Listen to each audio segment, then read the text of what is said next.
Nice. Well, yeah, for those of you just finding a seat at the end, a big hello and welcome to not just the chatbot, how to integrate AI and GPT into your business. Thanks all for joining us tonight. So before we start, I just want to say a big thanks to our partner, Hustle Badger. They're a learning platform with practical guides on how to become a great product manager. They're currently running a series on ChatGPT, and I found it a really holistic and insightful perspective. So yeah, everyone at Plains here endorses the content from Hustle Badger. Tonight's agenda, what are we up to? So hopefully you've all had a chance to grab some food and drinks and meet some of the other interesting people in the room. I'm just going to give a quick introduction into who I am, where you are, who Plains are, and then we're going to get into some quick fire practical demos that will help you understand how to apply AI in your business. Finally, all the speakers are going to join me back up here, and we're going to have a bit of a panel discussion as well. So individual talks with the opportunity for questions from the audience, and then at the end, more of a closed panel.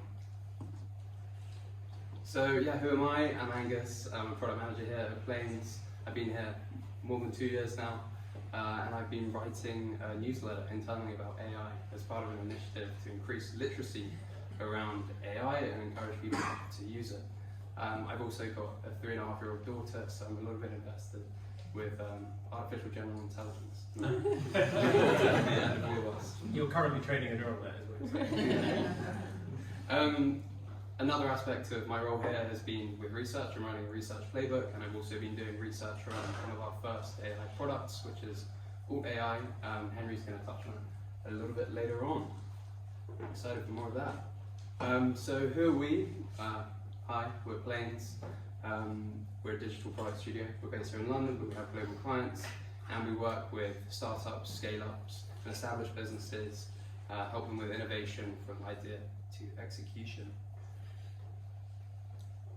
So I just want to give you a bit of a view on what Plains' perspective is on AI. We've worked with a number of different companies on AI products, from when AI is their core, like part of their core product offering, with this company here that was using AI-powered personality insights and doing sentiment analysis and building a product around that core offering, as well as working with just third-party API AI tools that can help us build features quicker and better than we possibly could ourselves. So yeah, from this experience, we've come to believe a few things. Number one is one of the reasons why we're here tonight. We believe that the technology is ready for use. The barrier is lower than it ever has been before. You don't need a PhD to get started using AI products. The fundamentals are really unchanged though. The customer need is always going to be more important than the technology that is being used to solve the problem. And fundamentally, this leads us into our kind of next point, which is the best AI experiences are invisible. So if you think back to the last time that you watched a show on Netflix, you didn't care about the data models that were being used to serve you that content. You cared about finding the best bit of content to entertain you in that moment. But why are we having this event now? What's the point? Obviously, we've been learning through the projects that we've been doing, but we're still learning, and we want to learn together and collaboratively and bring a bunch of intelligent people together to have insightful conversations. It's also very early. Like if you had one of the iPhones, you might have had a few virtual beers. We would like to say that we're in a kind of like beer apps phase of like weird use cases that don't have that much sense. But yeah, in more concrete terms, GPT-4 isn't even really widely available right now. You obviously have to sign up on their waitlist and get access that way. Another insightful study was that only 14% of adults in the US have actually tried ChatGPT. So if you're feeling like you've missed your opportunity to innovate, we believe that this technology is not going anywhere and it's not too late. So who's in the room? We've got an amazing mix of people here, through from product teams to senior team members like CEOs and founders. But interestingly, for those that signed up for the event, and answered our survey, we found that 50% of the audience are actually actively using AI in their work right now. But the other 50% were pretty interested to use it as well, and we're not doing so for reasons of kind of capacity constraints.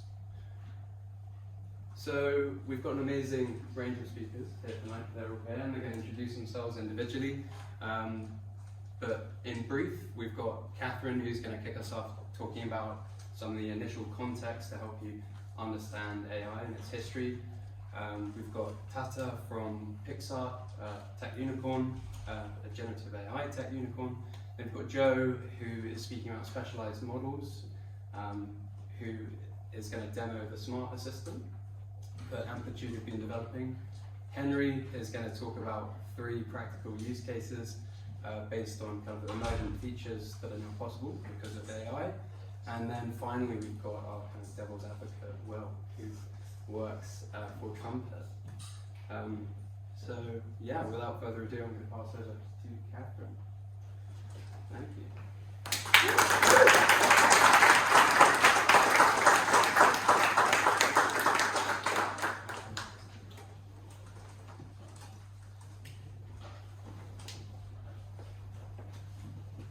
It's a moment of truth. Does the TV still work? It does.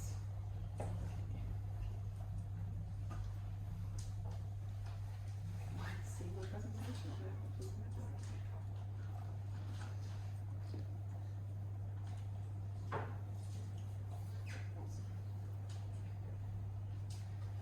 So, hi, yeah, we're going to go through a lot of stuff in a very short amount of time. Get your questions ready, I'm sure there will be many. So, yeah, I'm going to talk a little bit about some projects that I've done in the past and then kind of recontextualize them through where AI is at today. So, a little bit about me. I've been working in one of the world's largest kind of advertising and marketing companies for about 8 years now. And I've spent about 6 of those years specialised in applications of AI specifically, and quite a lot of those being around the creative application of AI, so improving creative workflows and working with creative people. And now I've gone independent in the last few months, and I do a big mixture of all sorts of things, but always through that lens of responsible creative collaboration with AI. So very briefly, what is AI? Everybody has a different definition. If we were going to take the most technically correct definition I've heard, it's something like goal-directed, self-adapting systems. I don't think that's how most people would describe it at the pub, but that is the technically most correct definition I've heard. The one that I prefer to use is really about systems that learn how to achieve a goal or a task, right? So they create their own set of instructions. They're not given them like automation would be, for example. In terms of the types of AI, really the types of applications of AI, I would say, there are 3 core areas that I've seen. So analytical is really about kind of interpreting data and creating insights, and then maybe using those insights in some sort of strategic way. So a recommendation system, for example, throughout so many different things we use every day. There's generative AI, which would be the big focus today, which really includes both editing and creating different types of media, text, image, videos, 3D, you name it. And then there's experiential, so this includes things like augmented reality. There's an AI aspect to that, for example, digital humans and synthetic humans and all those kinds of things, right? This is really often applying the other 2 types in a way that's interactive for people or part of an experience. And these aren't kind of discrete buckets, right? There's things that fit into multiple areas here. So why are we talking about Gen AI? Well, part of the reason that it's become so big is that there is a lot of investment in it. And that's both from private companies, a lot of the big tech companies like Microsoft, for example, invested in OpenAI. Google invested around 300 mil in a company called Anthropic with a chatbot called Claude, if you haven't heard of it. And you know, essentially there's money pouring into this, and with a fast adoption rate, there's increasing pressure, right? I'm sure many of you are already feeling it. And of course, there's an insane landscape around it. This graphic is pretty much always out of date as soon as I've updated it. in fact, I checked there's an AI for that.com this morning, and there are 4,900 AI companies for 1,380 different tasks. And that is actually 130 new companies just in the last week, and 40 new tasks. So yeah, it's happening fast, and there's a lot.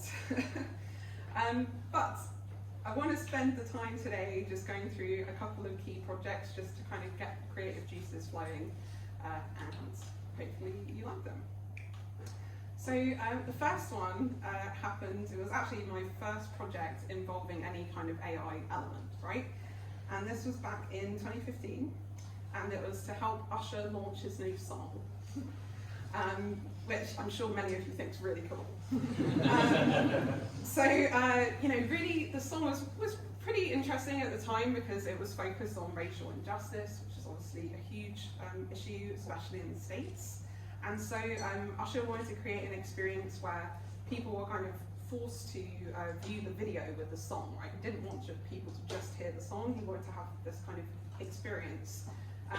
And the creative concept was that to fix the issue, you need to face it, right? Like you need to connect with it and maybe even with the victims of the racial injustice. So in order to create a website that could do that, we needed to use some ML algorithms to identify someone's face and the angle of it, even their pupil position, and then figure out if they were looking away from the screen or not, and if they looked away, then we would stop the experience, right?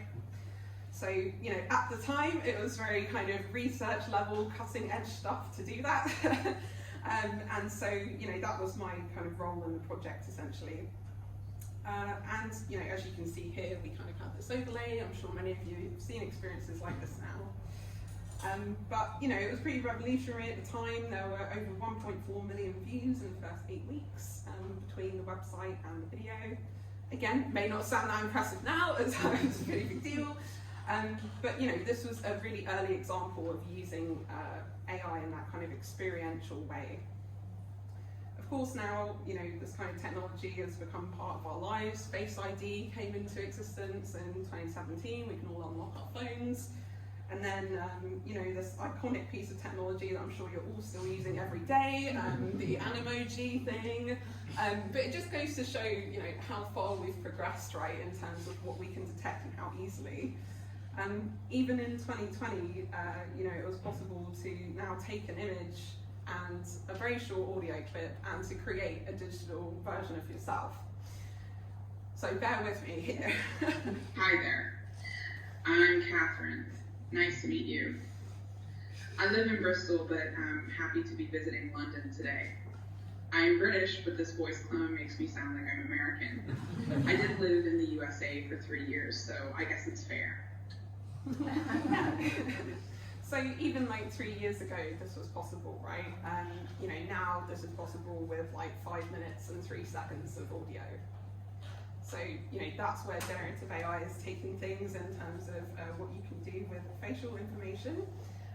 Even with filters, right? Like they were pretty noticeably glitchy beasts up until fairly recently when we start to see AI being used in filters, right? So really hyper-realistic stuff, which you'll see in a second, using generative AI to process every frame, essentially, right? So this is where the technology's gotten to. And we'll talk more about the ethical considerations of that in the Q&A. So onto the second piece here. So that was kind of the first project I did with AI. This is one of the most well-known ones, I'd say. So back in 2018 now, and I was working on a community project to try and get people kind of more engaged with AI and just to kind of do something fun and interesting. So we set about trying to create a new sport that you could actually kind of go out and play. And in this case, we kind of trained AI to be our sports experts, because none of us were sports experts. And the way we did that was fine-tuning GPT-2 in a couple of different ways. Firstly, to come up with sports concepts. So we used 400 sports from around the world and used that to create the model of concepts. I'm very proud of. But it also kind of took off in the media as well. So we ended up with people from around 52 different countries reach out and say that they wanted to start a league, which is pretty exciting. You know, we shared all the rules and everything, so people could kind of just do their own thing, but really awesome to get that kind of traction. Now, I'm not going to pretend, as I'm sure many of you that are experimenting will know, that we just turned the wheel on the AI produced some amazing ideas, right? Like, there were definitely some darts, whether it was over safety concerns or, you know, really affordability of equipment, which was also a pretty important piece.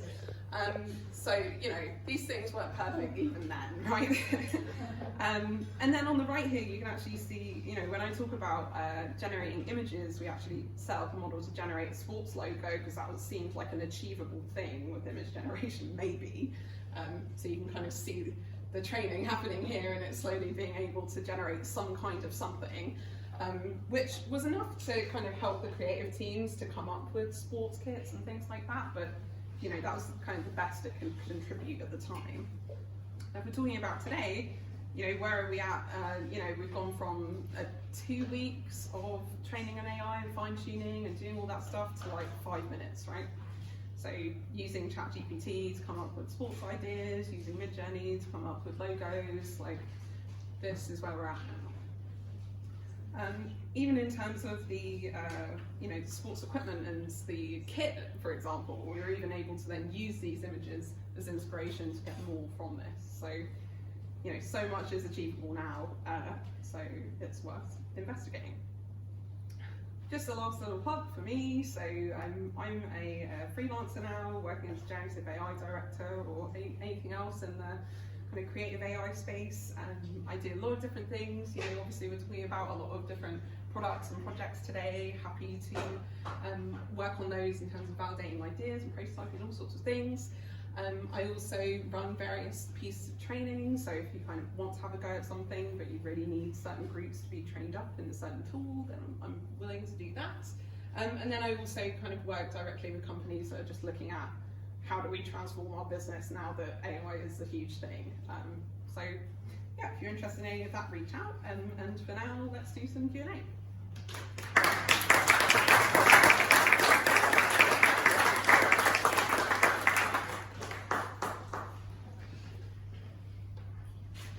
We've just got time for about 2 questions, so get in there. Make them good. Yeah, I mean, I don't know, it's a good question. So in terms of, like, I love all of the creative applications, and that makes all a lot of sense, and you know, there's obviously a lot of power in that. But when it comes to working in a really secure environment and actually creating sort of collaboration tools between clients, like I'm talking ISO compliancy, and how does that work? How secure is it? Is there anything that will change the way that we use the tech? Yeah, I mean, you know, most of the things. Yeah, it's a big question.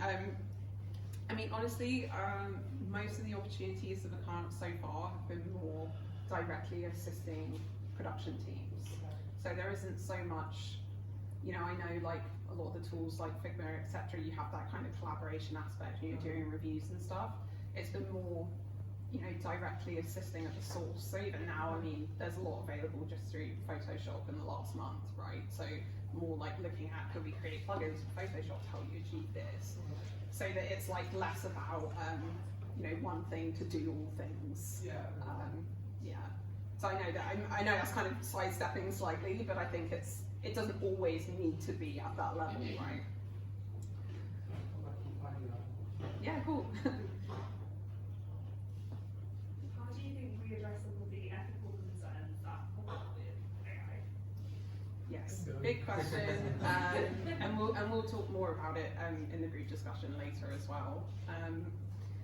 You know, ethics covers a lot, from you know, the rights around the images and how they were trained, all the way through to kind of biases in the models, right? So I think ultimately just more time and care and attention needs to be paid to it, and I think there's been a lot of special whoopsies from companies where they haven't properly tested their stuff before it goes out, right? Real basic stuff.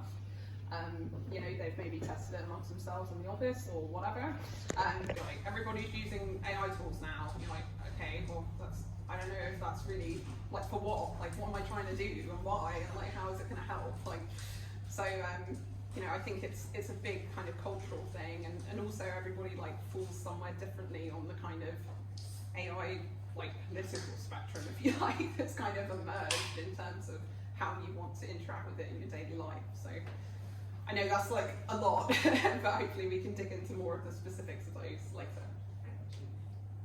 I heard some talk of photos and image manipulation, so it seems like a nice segue into that first talk.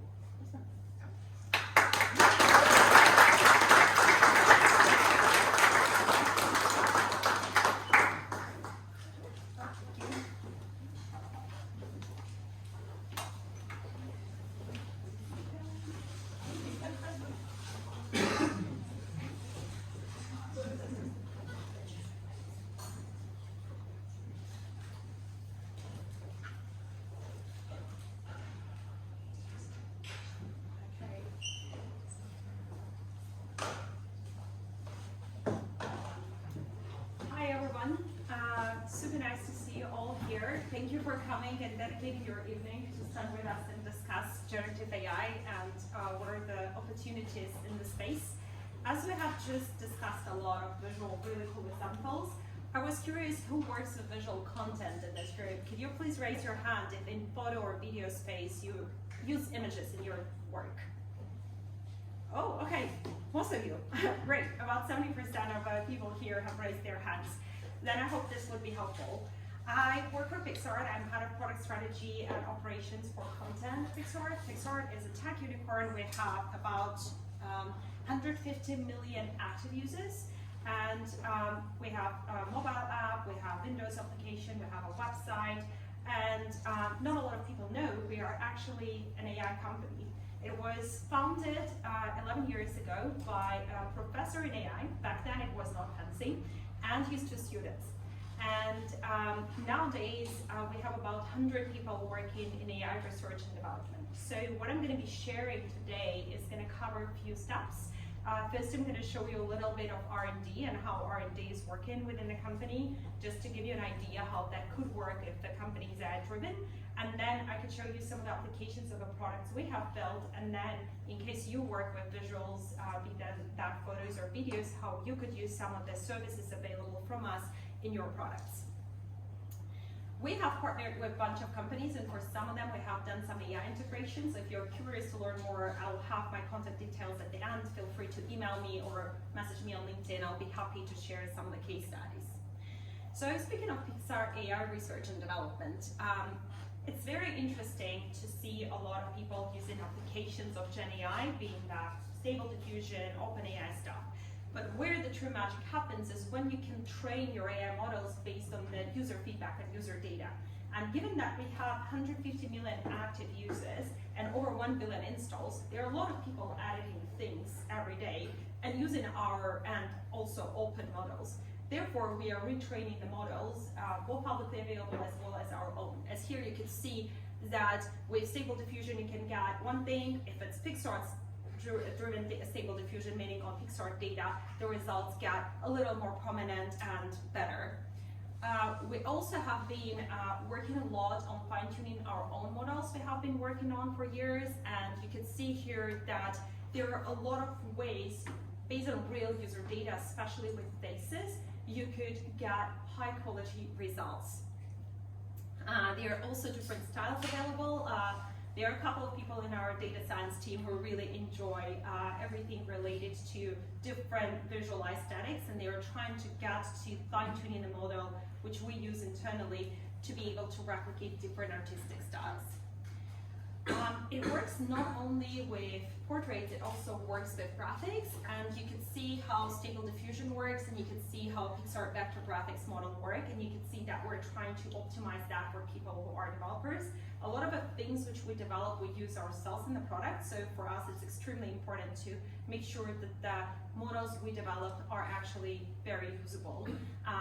The thing which changed, and we're going to cover that today in a panel discussion, is how the speed has changed. Some of the things I show here we have been working for years on, but the last year has been insane for our AI team because they had to speed up usually pretty long research and development process which would take sometimes 6 months, sometimes a year. Now they have to ship products really very quickly. And you would see a couple of those projects also not publicly available, but we're in a small group here I could share. For example, the font generation and editing. There was an idea that we could do font generation a few years ago when I joined Picsart, but only last year, due to all the pressure from everything outside, we were like, okay, we've got to do this project, and it was developed in a few months. And another one is something which we have been working on for some time, and only this year it actually went to a complete new level, is AI enhancement.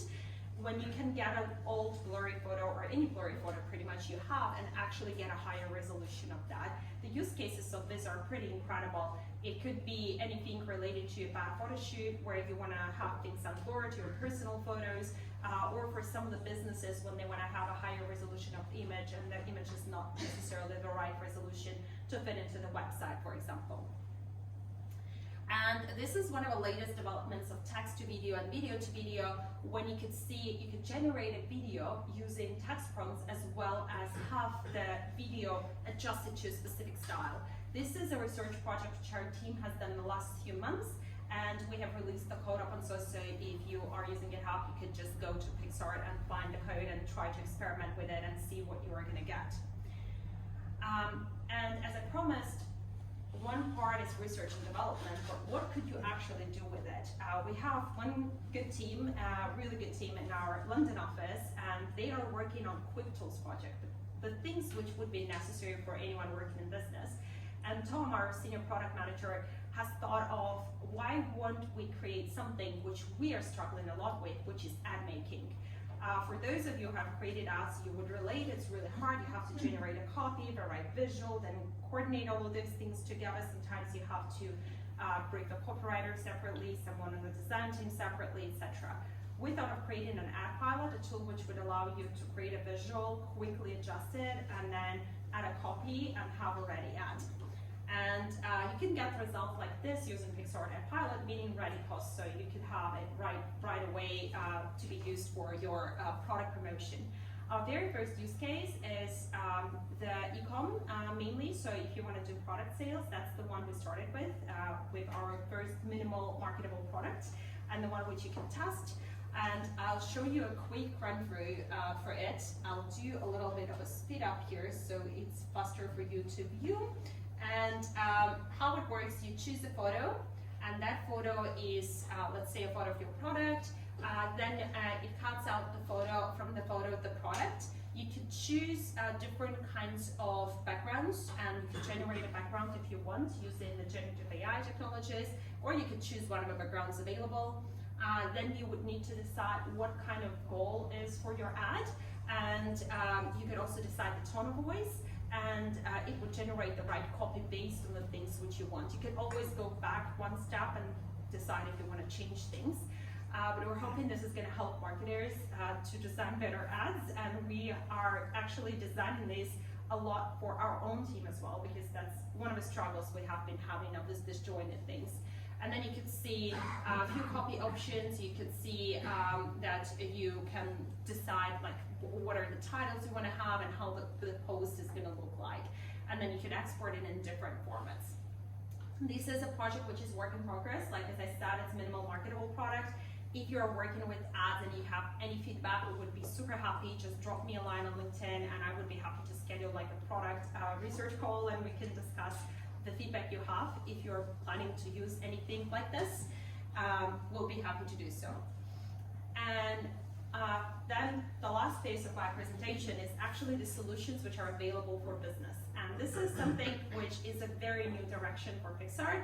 And it started from inbound traffic. It started from some of the businesses reaching out to us and being like, hey, we have seen you do this, can you help us build that? And then eventually it grew to a B2B team, and now we have quite a few clients for who we are developing various solutions, including generative AI. And there are two main products. One is an SDK, another one are APIs. For those of you not familiar with the terminology, it's a way you can integrate a ready solution to a product. So how that works is that we provide a customizable editor SDK, so that's a Picsart editor on the web you could see, which you could embed into the workflow which you have. And let's say you work in a pharmaceutical company or you work for an advertising agency and you found a really nice photo of a doctor you like, but you need a pharmacist.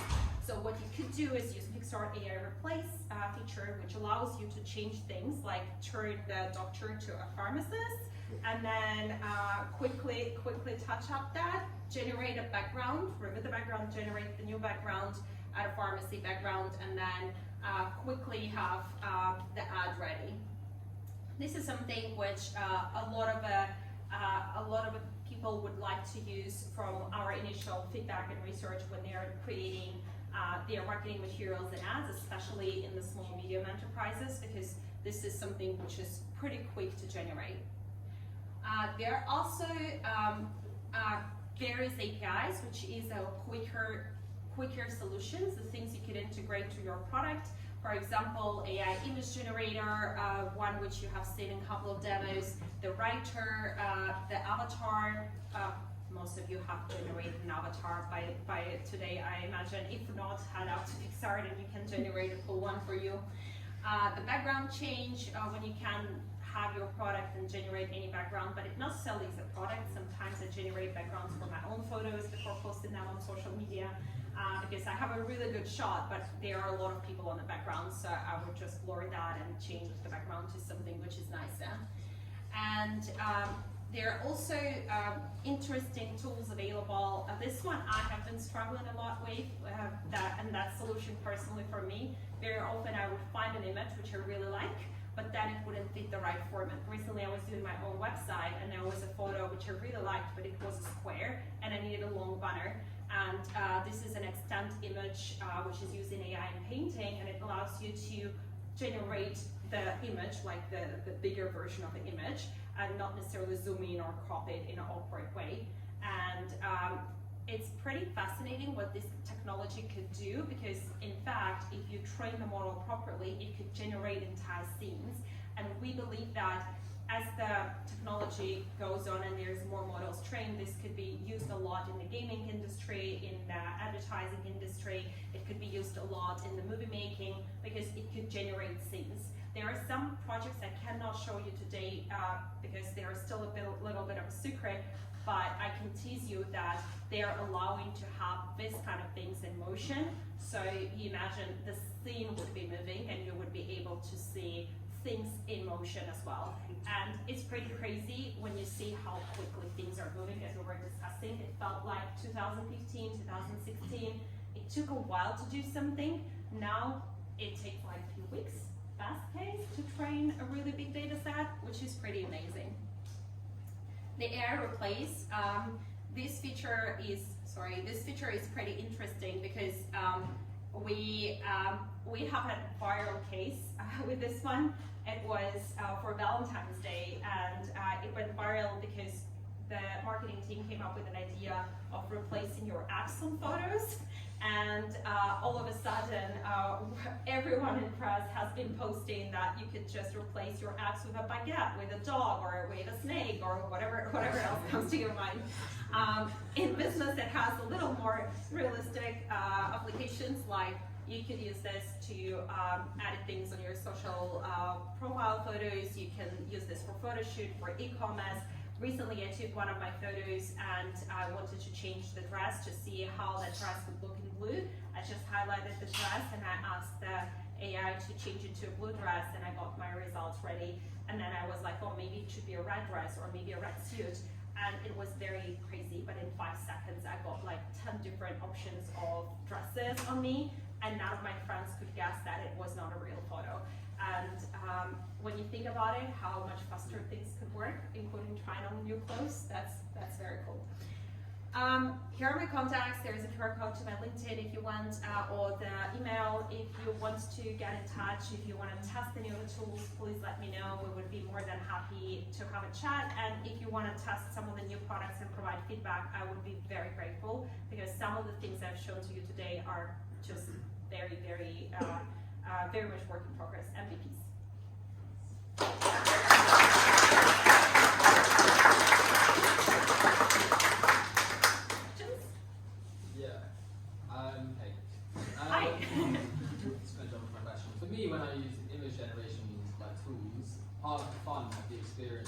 experimenting and like trying different prompts to get different developers to what that they're trying to generate. Do you hear that in your user research sessions? That's something you kind of lean into, like, yeah, is that a thing, like what it is, they just want to have the thing done ASAP without having to map around trying different prompts and things? It's a very good question, thank you. It really depends on what kind of audience we look at. As we have a very big user base of 150 million, I could say that on most of the cases people are still pretty confused, like because it's a huge user base across Webb, and they are just playing with it. And then there is more of a business audience, people most probably like us here, who have a very specific thing in their mind if they want to use that for work. For example, one of the users I talked with yesterday said that they generate images for their presentations and they have a very specific idea what they want, or like a couple of ideas, and they just want to do it and quickly get the image. Very often they use upscale from our product as well to get a high quality, because most of the programs can give it very good. So I guess it depends, like if it's more generic audience they play, if that's more business audience they usually know what they want. Yeah, I don't know. Please go ahead. Yeah, with a lot of these new generative image models, they're still not like the highest quality. There's some like artifacts in some of the images, like in this case, some of the famous ones is fingers missing and stuff like that. I'm just curious to know, like, how tolerant are your users of these kind of imperfections, and maybe how do you manage their expectations? Oh, that's a pain point you're touching on, because we have these fights all the time. I recently was interviewed and asked, like, what is the biggest challenge? And I think the quality is the biggest challenge. And we have a responsibility to put something in front of 150 million users. And we try to include the negative prompts, like the things like don't include missing fingers or extra heads, etc. So we're trying to get the model to a certain quality, but then we also have to make compromises and then just run with it, because it's work in progress and the things might not work well. So far, we haven't seen any drops in engagement because of that, but also because of a negative prompts already included. Like, you don't open just you don't have to fill out everything yourself. We have done some of the work for you. It just reduces the risk, but of course it's not perfect. But more people use it, better it becomes. So that's the mission.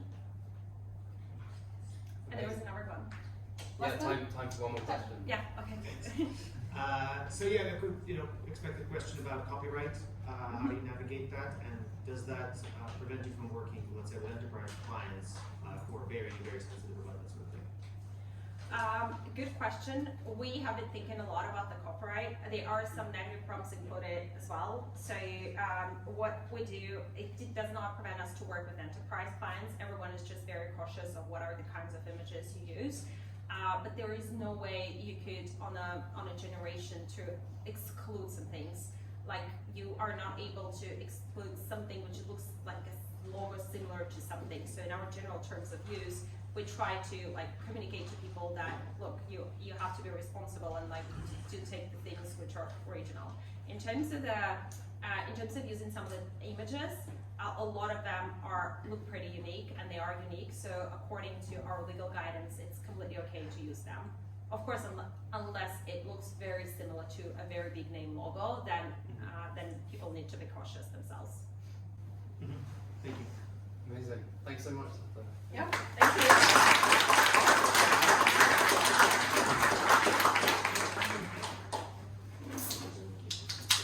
Okay, while I'm setting up my laptop, everybody stand up. Okay, there is an exercise. Okay, so put your hands in the air. In the air. Do a 360, turn around. Okay. Hold the button next to you. Still going. Alright, sit down. Okay. Now we all walk out, right? Yeah. Get a bit of the blood pumping. Everybody is noisy. Okay, so does this question resonate with anybody? Like, what do I need to do now to make sure that in a year's time I'm not thinking, I wish I did something here again? Does that resonate with anyone in the room? Yeah? Raise your hands if it does. Yeah, okay, it generally does. Okay, that's good, because that's what this is about. So I'm Joe. That's my Twitter in case you're interested. Come find me later. I run the AI R&D team at a company called Amplitude. Who here has heard of Amplitude before? Raise your hands. Okay, like 67%. Who here currently uses Amplitude in their work? Igor, you work at Amplitude. Okay, we've got a few people that kind of who has used it in the past. Yeah. Okay, a few people. Hopefully you're broadly aware of what Amplitude is, but generally we help companies make better products. That's our stated goal. We want to make the products that you're building. You're mostly product managers, I imagine, some engineers, some designers, some curious people. Our goal is to make your products better and help you make your products. We do that by measuring human behavior, the behavior of your users, and then we understand it a bit, and then we help you understand it a lot more by allowing you to interrogate what we've measured. So that's just a bit of context setting. We've actually been an AI company for quite a while. We acquired an AI company quite a few years ago now. We've been running recommendation models, which I think we mentioned earlier, for production, like enterprise customers. This is all about predicting human behavior. So we've measured the behavior, we've understood the behavior, and now we're able to predict the behavior. And that allows us to do things like, hey, these people who read this blog post, you should target them with this other content. Or this is an interesting group of people. We can do smart grouping of users, but also this piece of content might make them more likely to convert and sign up for your app or use this new feature.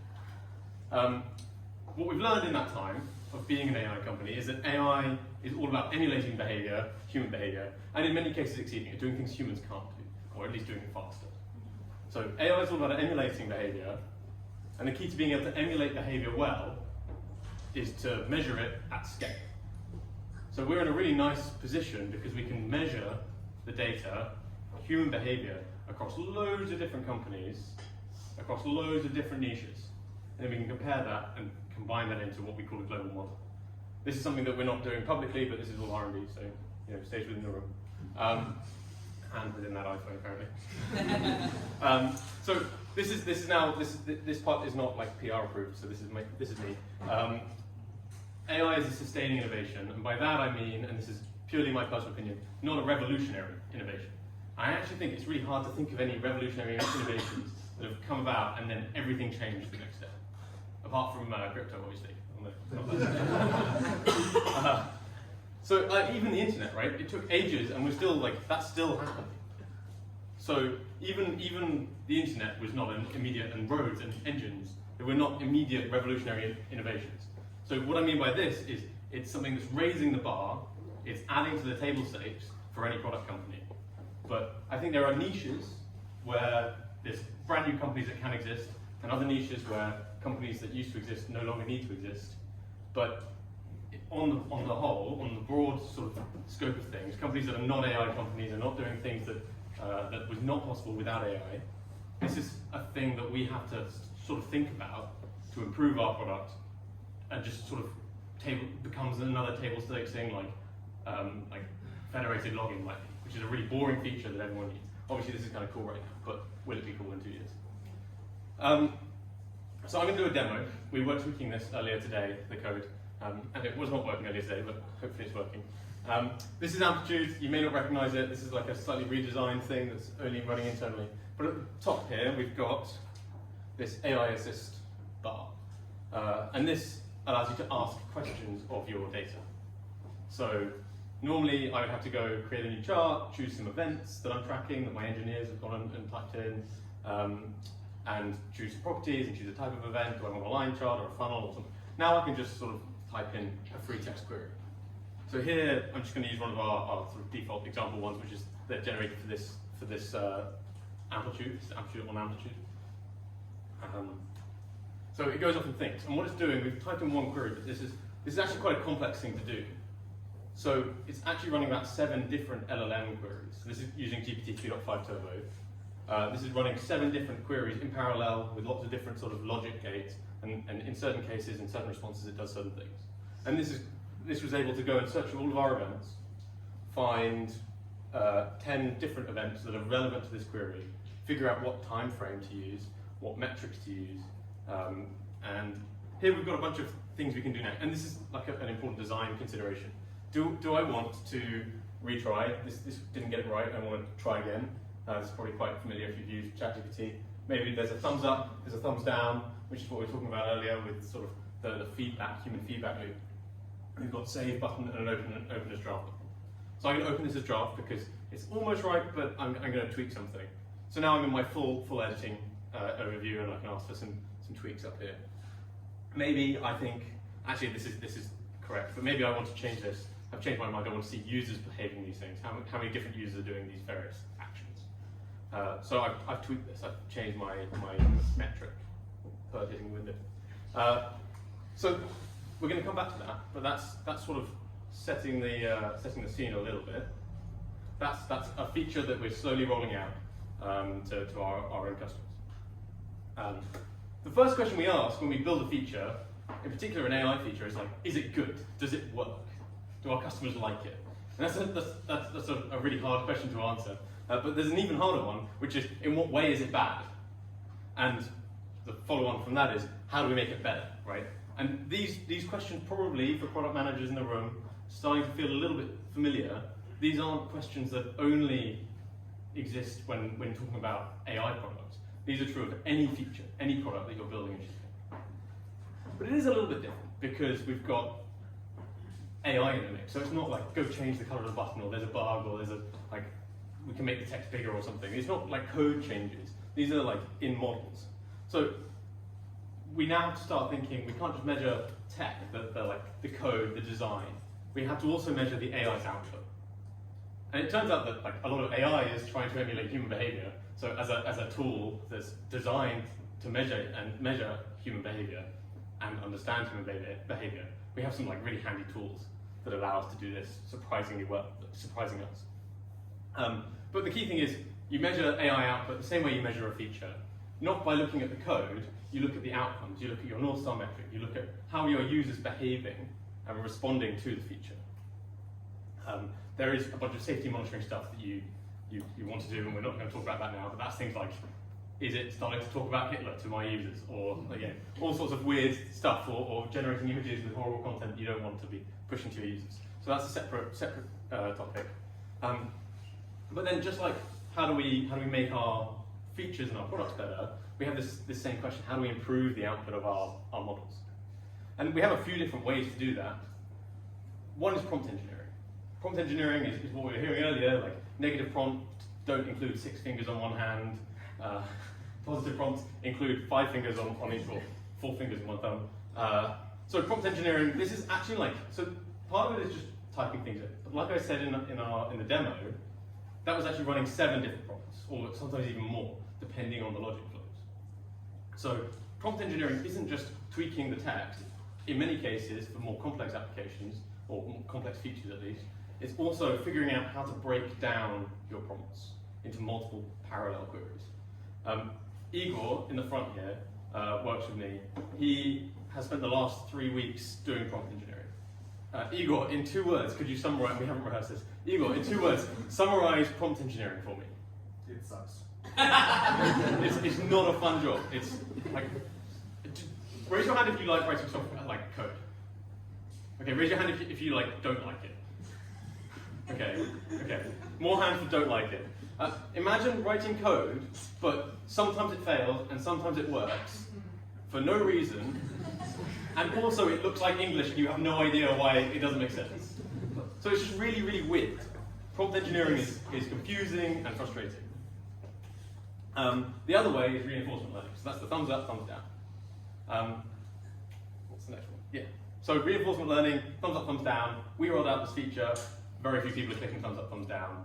It's like, I don't know, for some of the English stuff, maybe it's you get more real-time feedback, and but you've got other ways of capturing that reinforcement, or that human feedback. Did they click replay, retry? But this is where sort of the Amplitude ecosystem we've seen, even for our own features that we're rolling out, which we're rolling out to learn, so that we can help our customers do this in their own products. We've got a lot of sort of open-ended research here on automatically improving prompts. So we've got an A/B testing product, which we can then hopefully use build a prompt engineering interface around, which allows us to then test when we make a change over here in this prompt, does it break something else? Does it make this type of response get downvoted more or get sort of positively acted with more or less? But then we can also do cool things like auto-generate these A/B tests, which we do in other parts of the product. But here we can start saying, here's a prompt, it's gotten this negative feedback, LLM, please go and rewrite my prompt. So then we don't even need a human doing prompt engineering. We can start having the robots automatically improving prompts. And there are a bunch of papers that show that it turns out LLMs are better at prompting LLMs than humans are. So that's interesting, and this is sort of a thing that we get out of the box when we can start measuring the effectiveness. There's also behavioral reinforcement learning. Like thumbs up, thumbs down is kind of interesting, but it's a bit like App Store reviews, right? You either get 5 stars or you get 1 stars. You're not getting any real nuance in there. You're only getting people that really love it or really hate it. But we can actually start doing things like you open that chart after it was generated and you edited the metric, just the one field. We already track that because we track everything in our product. So we know we can tie the fact that you edited that one metric to the original query and to all the stuff that happened in between. So then we can do reinforcement learning on specific sub-queries that we're doing. So it makes the feedback mechanism much more nuanced. And then we can start saying, hey, they actually shared this chart.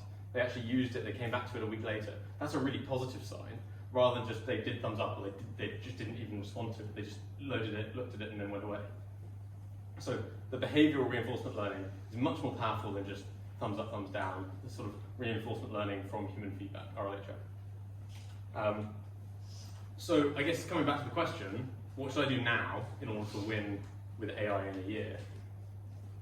It turns out data is really important. So like start collecting data. Like everybody knows data is important for AI and machine learning and all that stuff. So it turns out data is important. So start thinking at least about how you're going to collect data, behavioral data, about your users and your product. Obviously, I work in Amplitude. Amplitude is a great tool to do this. There are many other tools out there. It pains me to admit. We are looking for design partners to build out a bunch of the stuff that I've sort of mentioned and a bunch of other things. So if you're interested in playing around with some of this stuff, using it, helping us make it more applicable to you and your use cases, scan the QR code.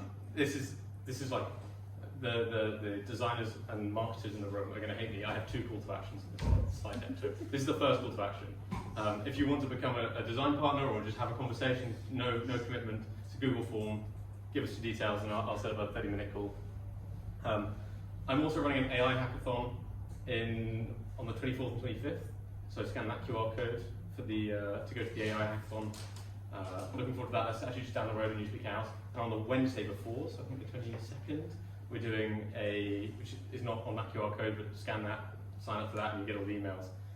We're doing a product jam, which is looking at, so this is news and AI combined, so the journalism industry, news industry, would do product jams around AI and journalism to see how we can solve problems, cause problems, investigate, see what happens.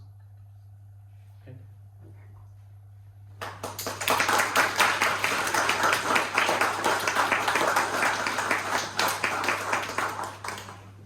Any questions? Someone started.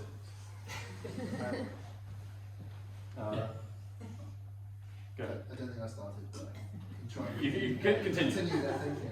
This is text completion. Thanks so much, Roger. It's super interesting to see what we're building. How much data or how much usage of Amplitude does a customer need to have before they find or can find AI Assist useful? Like, do they need to have a bunch of like different queries in different contexts in Amplitude, or would like a net new customer to Amplitude be able to make use of the AI Assist? It turns out that a lot of the stuff that makes that work is not LLMs. Right. The LLM. So, sorry, this is a lot of slide decks.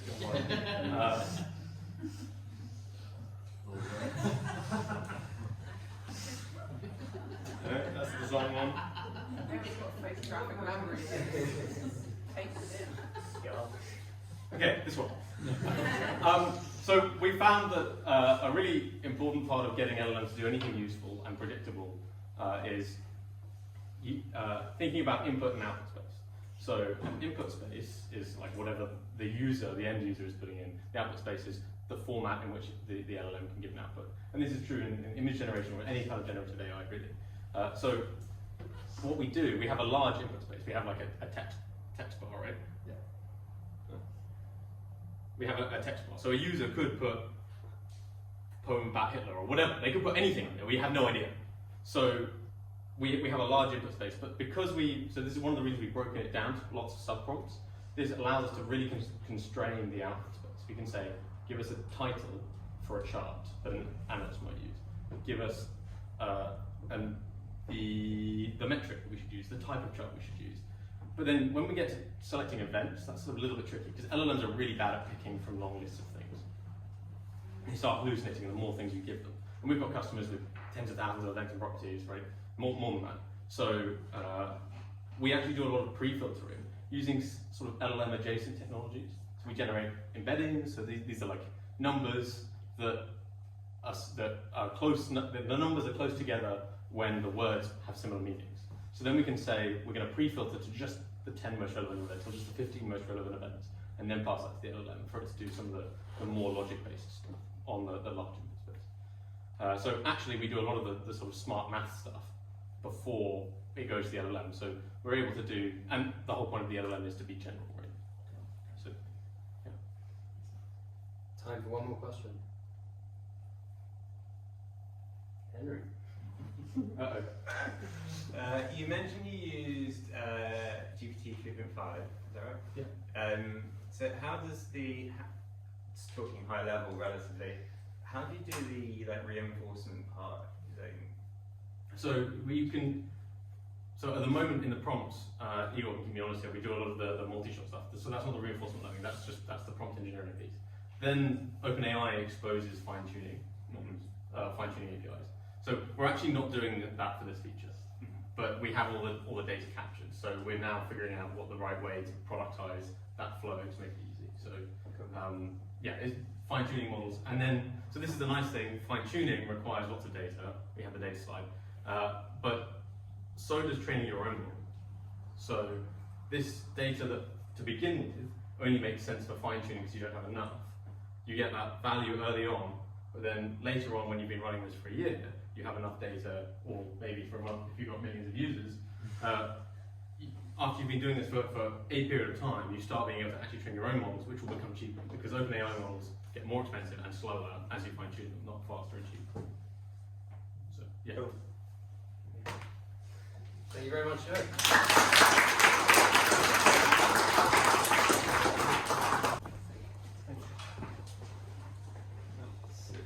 Okay, cool.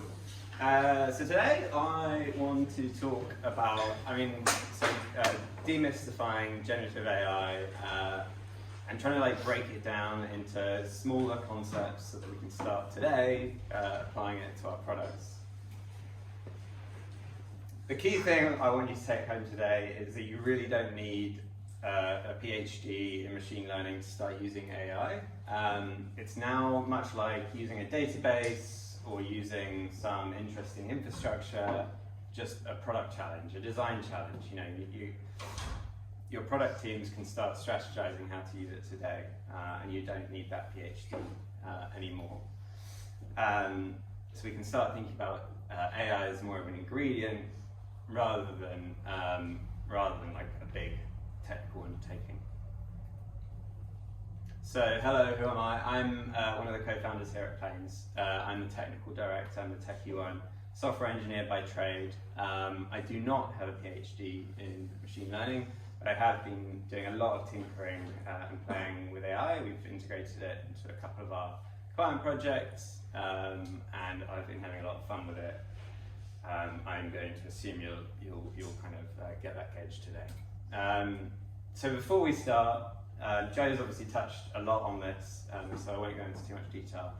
But when I first heard the term product engineering, I sort of sniggered a little bit. I thought that sounds like a load of nonsense, but the deeper you get into kind of integrating GPT and the alike into your products, you really start to learn that this is really the core skill that you're going to need to master. And I mean, the way I'm seeing it now is really prompt engineering is to AI, as SQL is to databases, so it's just that really fundamental component that you're going to start to need to use. When we think of prompt engineering, I mean, Joe again touched on this and he articulated it, I thought, really nicely, it's not only asking the LLM for the content or the tone of voice, but it's also asking it and trying to enforce the output that we get from the LLM, which is super important when you start to try and integrate into your products, which you'll see later. So here begins the whistle-stop tour of 3 small, in some cases relatively trivial, demos of integrating GPT into products. So I'll start with a demo of how we can simplify user input. Then we'll move on to a product we built internally at a hackathon called Alt AI, which is a nice way of summarizing the web for the visually impaired. And then finally is something a little bit more aspirational that I worked on as a little hobby project, which is an attempt at building an autonomous React.js developer using agents. So, number 1, simplifying UX. So this first one begins with a bit of a story. Last month, I was in Thailand with a few friends. This is me, sunburned, driving a tuk-tuk, obviously, as you do. We started off pretty optimistically with a split-wise group. You know, there was 5 of us. We were expecting to go out for a couple of meals. We quickly got really lazy and ended up just like tapping in who owed what into our WhatsApp group. You know, obviously then you just get that huge mess of who owes what, and you have to input it manually at the end of the trip, which was pretty horrible. Obviously, as a developer, got me thinking, you know, this is a really annoying thing, and I do hate at the end of the meal sat there, you know, entering in all this stuff into your phone. So inevitably, I went to look at, you know, thinking about how we could solve this with generative AI. So the challenge was that determining user input, like you can see this example at the bottom. Determining user input, like paddle tennis was £10, Dom didn't play, and D paid. It requires a little bit of reasoning, a bit of like understanding of exactly the nuances of that statement to really determine like who owes what. Obviously, Dom didn't play, and therefore he doesn't owe anything to the group. So you wouldn't be able to do this with just simple ifs and buts, you know, in your code. So that's where obviously GPT comes in. So I'll shift over to chatty splits. That's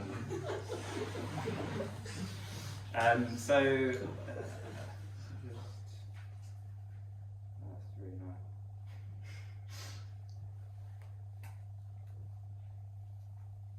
I'll just set stuff down. Okay, so what was the thing? Paddle tennis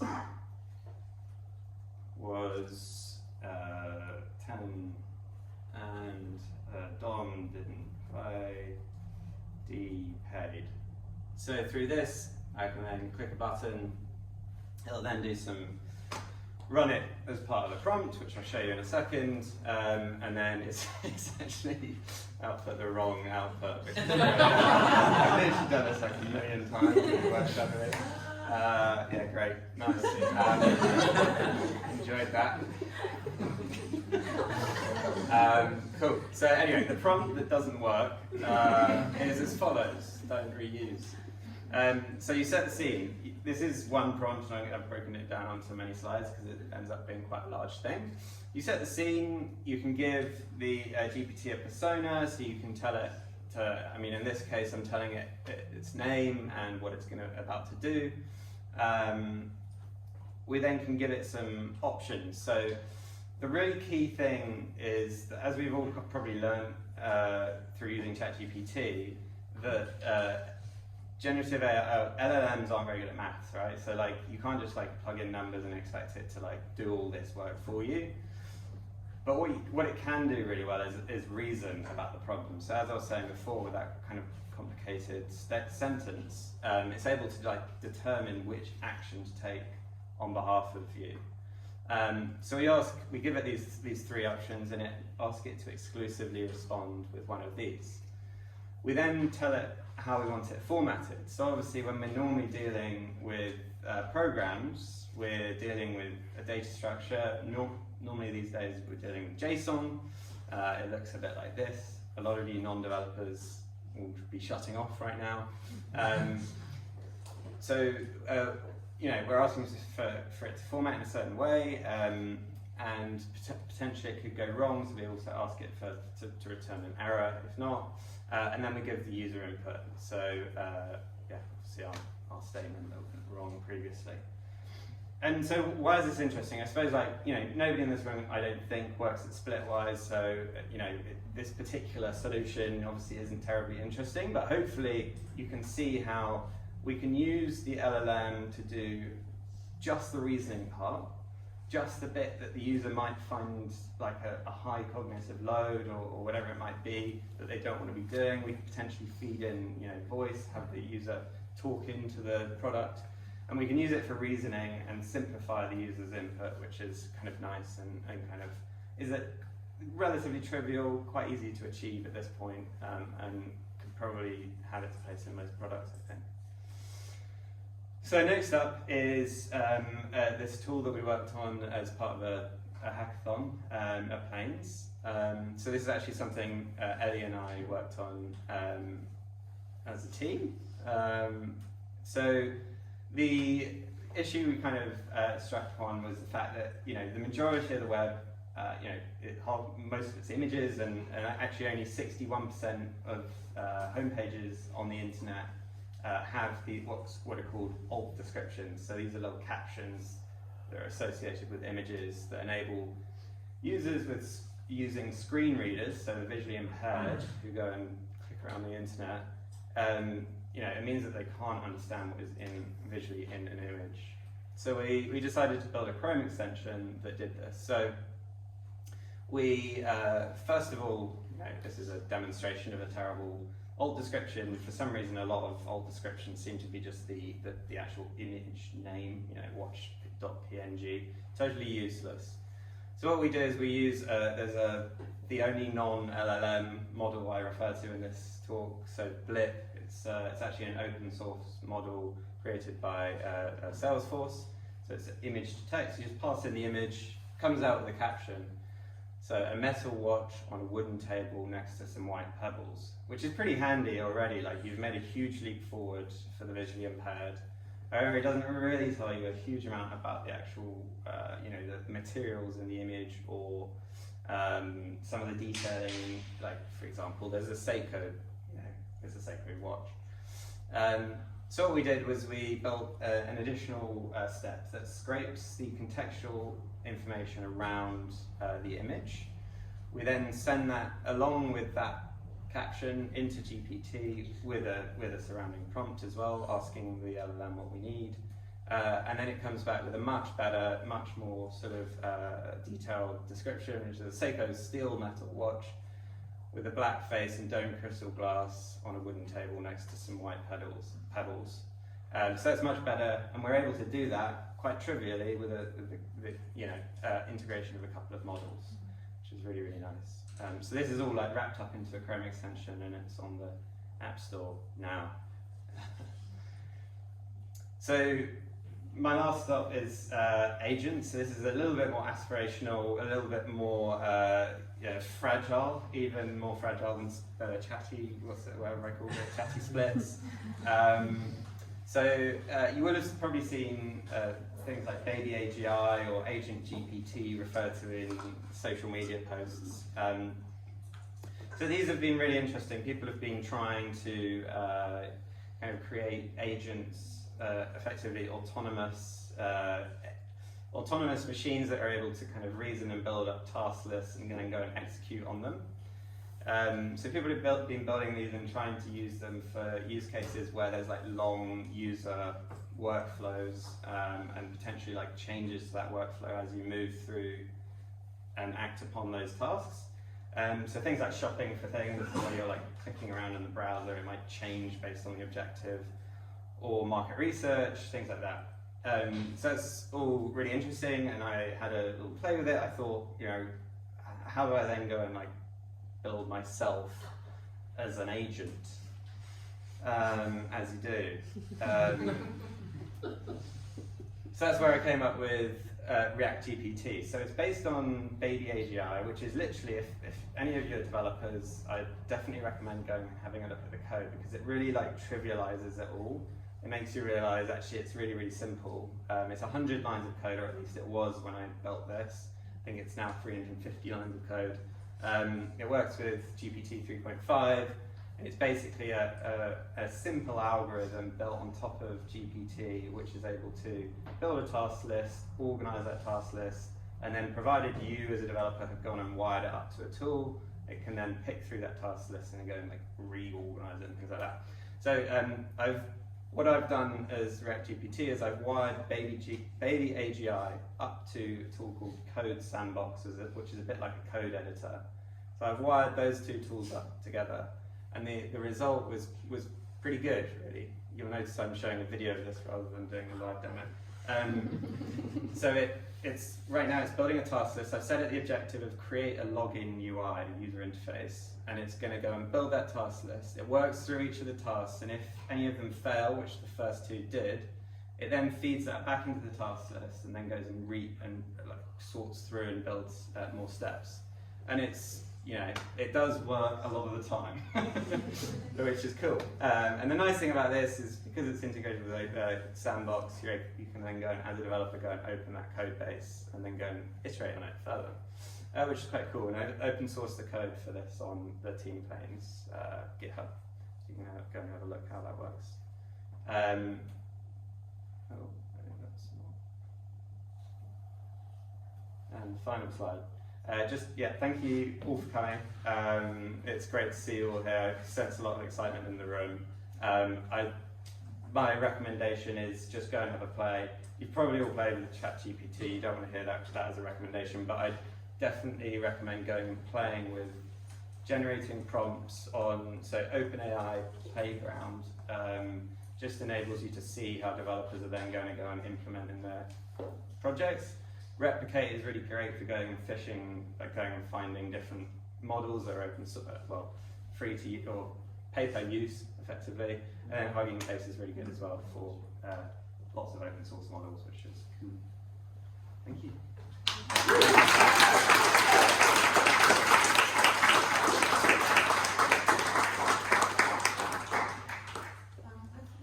Thank you for the talk. I don't know anything about AI because I'm just Agnes's girlfriend.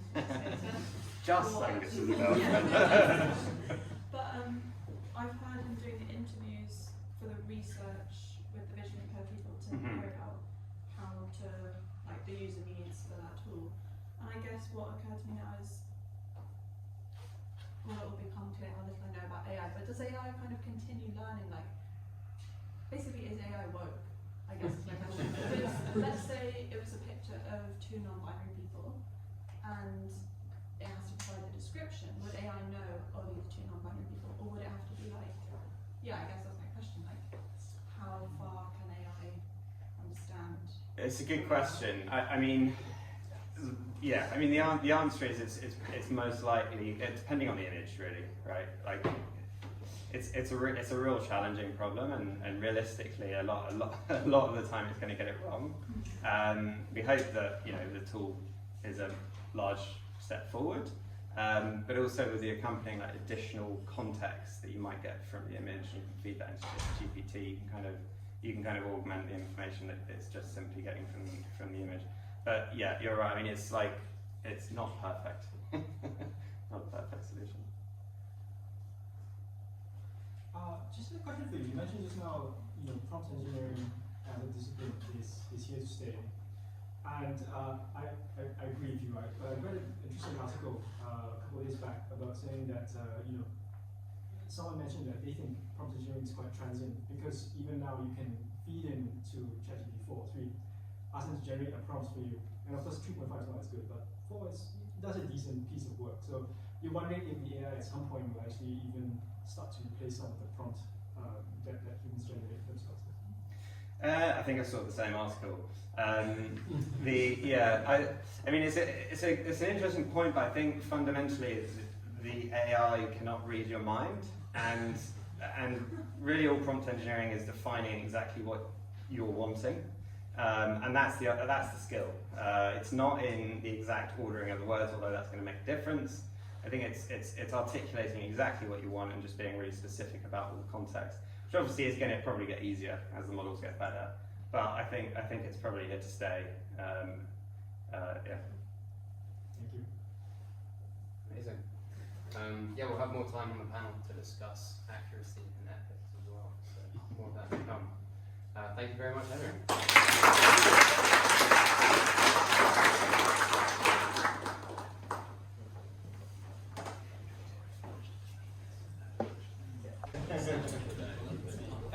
Hi guys, I'm Will. I'm the lead PM at Trumpet. So Trumpet, if you don't know, is a venture-backed startup, and we build sales tools. So it's quite boring here, especially if you're not a salesperson, but how many people are in a smaller business, or potentially a business with a team of, I don't know, 5 to 6 in the engineering department? A few? Yeah. Not many.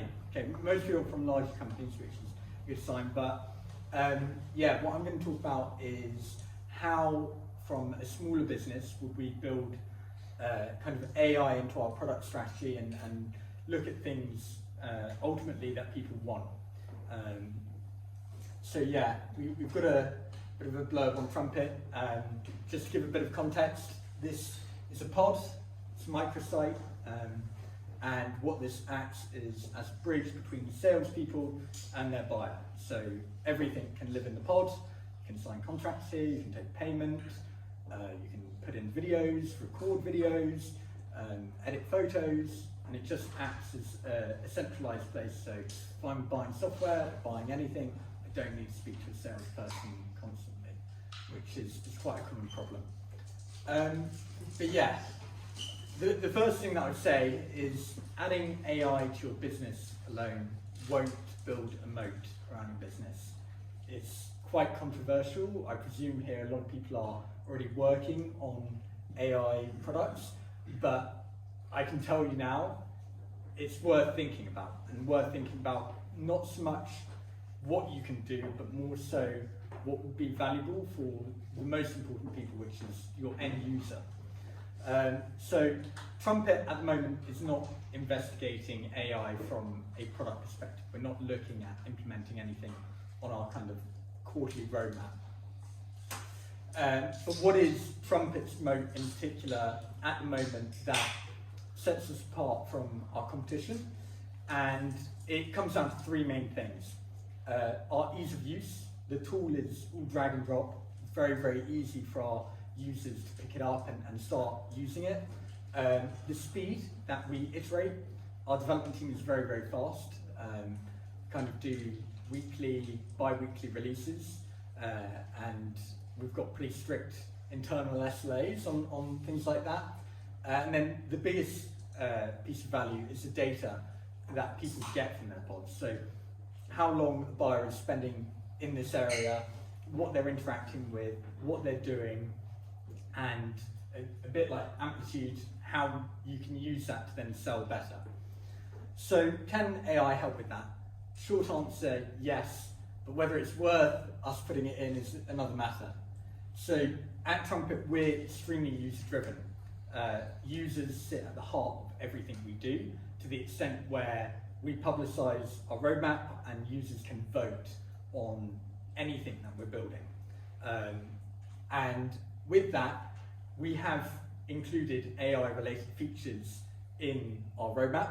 However, those features are getting relatively low engagement. I think 1 to 2 votes. They're all stuff around how we can make this a little bit easier to interact with. So particularly on what the previous speakers spoke about with simplifying UX, and that's a big area that we're looking at right now.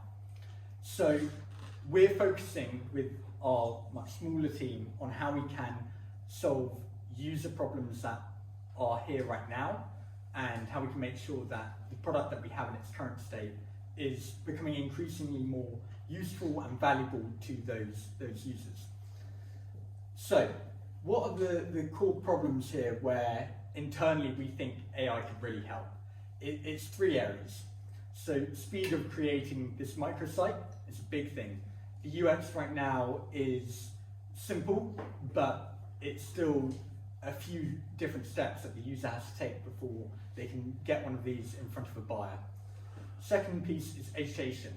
We find that buyers and sellers and CS people that use pods, the ones that stay with us for a really, really long time and are our best users to have, are the people that actually get success with the platform.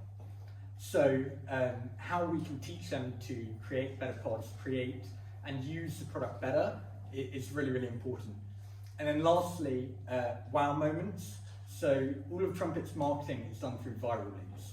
We don't actually spend any money on marketing other than the people we've got in the team. So how we can create features that people are going to be talking about, showing off, and get ultimately Trumpet in the face of more salespeople, or more buyers, or more CS people. So we've looked at solving these problems with particularly generative AI solutions. But a lot of the time what we found is that we don't actually need ChatGPT or a GPT-esque model to solve some of those problems that we're doing.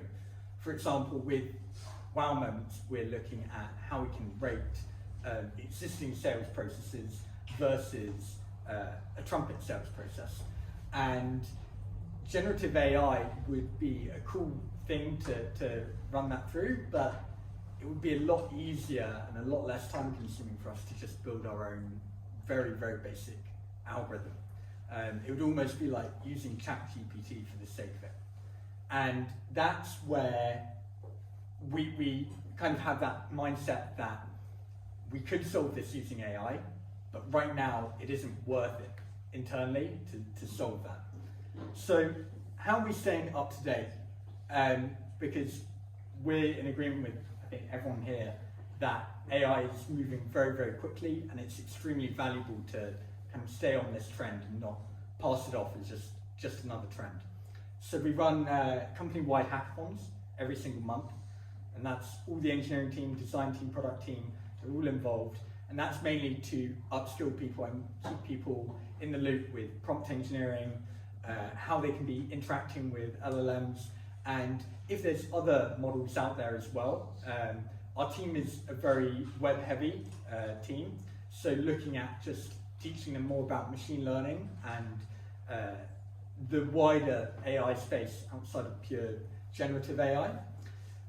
We also run company-wide ideation sessions, so that's getting the whole company together. We're quite a small team in general, about 20 people, from marketing to engineering, and getting them all to come up with different ideas where they think that AI could be a fit. And then lastly, looking at our most complex user problems, so that's going back to that speed, that data science element, and seeing if there's a fit here where the solution that we have in mind could actually be solved a lot easier and a lot quicker using a GPT or generative AI solution. So finally, will I think that integrating AI in your business is going to give you a competitive advantage? To be honest with you, I'm not sure. It really depends on your business. I'm working with a few other businesses at the moment who are exclusively AI, and to be honest with you, without it, it's not much of a business. But if you're a typical SaaS product, if plugging in ChatGPT is going to actually provide any value to your users, it really depends. Can it help solve challenging user problems? Definitely. I think Intercom have done really, really well with this. They're one of the larger unicorns that didn't quite jump on AI straight away, but now they've just released their chatbot, which all it does is consume your help desk and provide an easy chat interface to query it, which is a really, really good use case of using GPT to solve an actual user problem. And then lastly, is it worth investing time and money in keeping up with the trend, experimenting with it, running hackathons, spending days dedicated to experimenting with prompt engineering, 100%.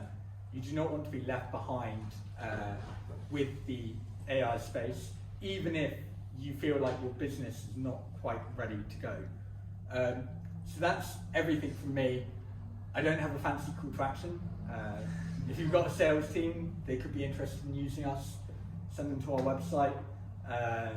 But yeah, thank you all for coming.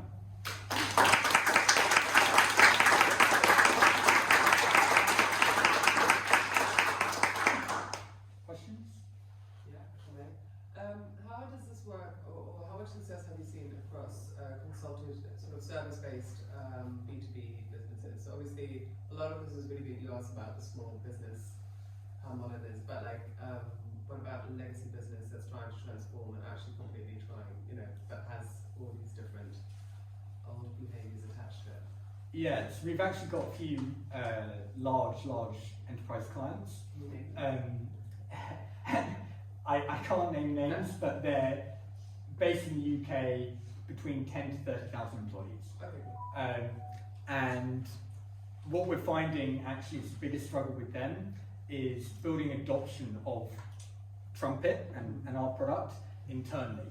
And we don't necessarily think that AI would help speed that up. I mean, there's ideas that we've had around, can we give them a really nice user interface where they can generate pods from natural language? But we think that it might not always spit out the right results. And the problem that we found is, it goes back to that success piece. If a customer doesn't have a successful experience with us, it's very, very hard to get them back. So yeah, it depends. But at least in our case, we found that enterprises probably wouldn't be inclined to use that aspect of the product.